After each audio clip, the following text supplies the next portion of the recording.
تو اپنی اولاد کو درود سکھائیں تاکہ حق کا دامن بھی ان کے ہاتھ میں رہے، حضور کی قربت بھی نصیب رہے، ان کو قلبی فکری طہارت بھی نصیب رہے، ان کی زبان میں بھی کھنڈ اور شہد گلا رہے، اور ان کو حضور علیہ الصلوۃ والسلام کی زیارت کی دولت سے بھی جو ہے وہ مالا مال کر دیا جائے اور سعادت بخشی جائے۔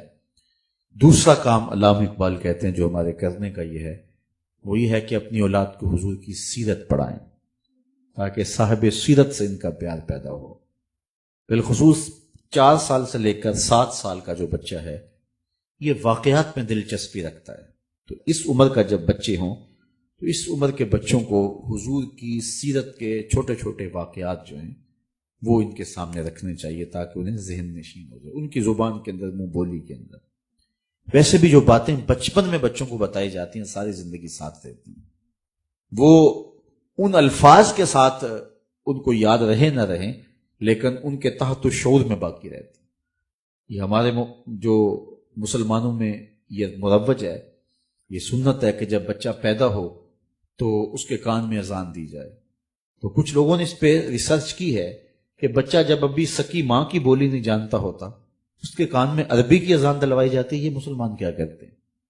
کہ ابھی تو وہ سکی ماں کی بولی نہیں سمجھ رہا ہوتا تو اس کو عربی میں سنایا جاتا ہے اذان۔ تو اس کا نتیجہ انہوں نے یہ نکالا کہ بچپن میں بچہ جو آوازیں سنتا ہے ساری زندگی ان سے مانوس رہتا ہے۔ مسلمانوں نے ایک سوچا کہ بچہ جب پیدا ہو سب سے پہلے اللہ کی بڑائی کی آواز ان کے کان میں پڑے، تو بچپن کے اندر جو باتیں سنتا ہے، جو چیزیں دیکھتا ہے، تو بچے کے اندر وہ چیزیں داخل ہوتی ہیں۔ ہم بچوں کی تربیت اس وقت شروع کرتے ہیں جب وہ تربیت کے دائرے سے نکل چکے ہوتے ہیں۔ جب بچے چھوٹے ہوتے ہیں اس وقت انہیں ماں باپ کی ضرورت ہوتی ہے اور ماں باپ کو قبول کرتے ہیں۔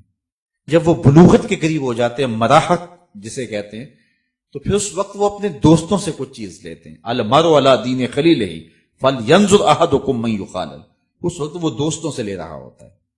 اس کے بعد پھر جب وہ شادی اس کی ہو جاتی ہے تو پھر اس کے معاملے ماجرے کچھ اور ہوتے ہیں۔ تو ہم بچوں کو اس وقت سکھانے لگتے ہیں جب وہ ہم سے سیکھنے کے وقت سے آگے چلے گئے ہوتے ہیں۔ تو بچے جب چھوٹے ہو، بالخصوص 4 سال سے لے کر 7 سال کی عمر تک، ان کو سیرت کے واقعات سکھائیں، ازبر کروا دیں۔ 7 سال سے لے کر 10 سال تک ان کو نماز سکھائیں، نماز کی ترغیب دیں، اور جو ہے وہ ان کو مسجد کی طرف لائیں اور ضروری سنن مستحبات بتائیں۔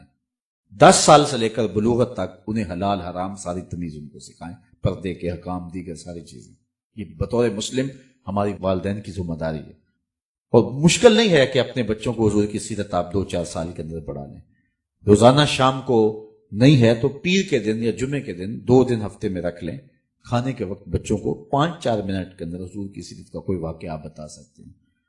اور یہ جب بالغ ہونے سے قبل حضور کی ساری سیرت آپ سے سیکھ جائیں گے تو پھر جب وہ بالغ ہو کے عملی زندگی میں قدم رکھیں گے، حضور کی سیرت کا لہلہاتا ہوا چمن ان کی آنکھوں کے سامنے ہوگا، اور جدھر بھی نظر اٹھائیں گے حضور علیہ السلام کی یادیں انہیں نظر آئیں گی، اور ان کی زندگی مرتب بھی ہوگی، منظم بھی ہوگی، خوبصورت بھی ہوگی، پاکیزہ بھی ہوگی۔ تو یہ وقت کبھی ضائع نہیں کرنا چاہیے، اور اگر یہ وقت ہم ضائع کر دیتے ہیں، حالات اتنے تیز ہیں اور وہ ذرائع جن سے آگے نسل سیکھ رہی ہے، جب ان ذرائع پہ وہ آ گئی تو اس ذرائع کے پیچھے یہودی دماغ بیٹھا ہوا ہے، تو پھر اس وقت آپ اپنے، چونکہ کوڑے کاغذ پہ آپ لکھ لیں گے تو جو چاہیں گے لکھ لیں گے، جب کسی کاغذ کے اوپر کچھ لکھا جا چکا ہو تو اس وقت لکھیں گے تو وہ رزلٹ نہیں ملتا ہے۔ ہم اس وقت لکھنا شروع کرتے ہیں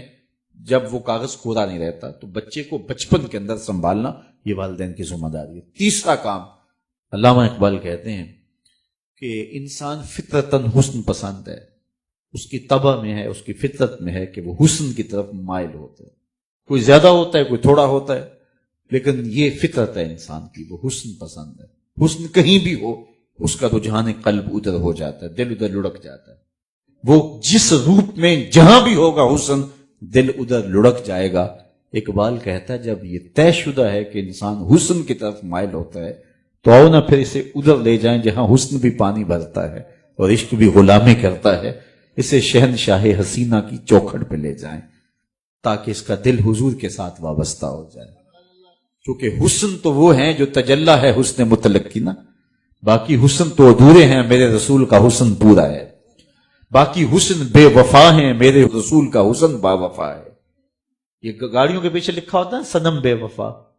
تو یہ اس ادھورے حسن کی کہانی ہے، یہ اس ادھورے حسن کی بے وفائی کا احتجاج ہے کہ بے وفائی ہوگی، روتے پھرتے ہیں، اپنے نفسیات کو یوں لکھ لیا کہ میرے محبوب نے مجھ سے بے وفائی کر دی، اور گاڑیوں کے پیچھے لکھ کے گھوم رہے ہیں صنم بے وفا۔ میں کہتا ہوں صاحب تو نے پیار اس سے کیا جس نے بے وفائی کی، آ تجھے وہ چوکھٹ بتاؤں جو ہاتھ پکڑتا ہے تو حشر کے دن بھی نہیں چھوڑتا، اس سے محبت کا دم بھر، وہ حسن جو اللہ کو بھی بھا گیا، ایسے پیارے سے محبت کیجیے۔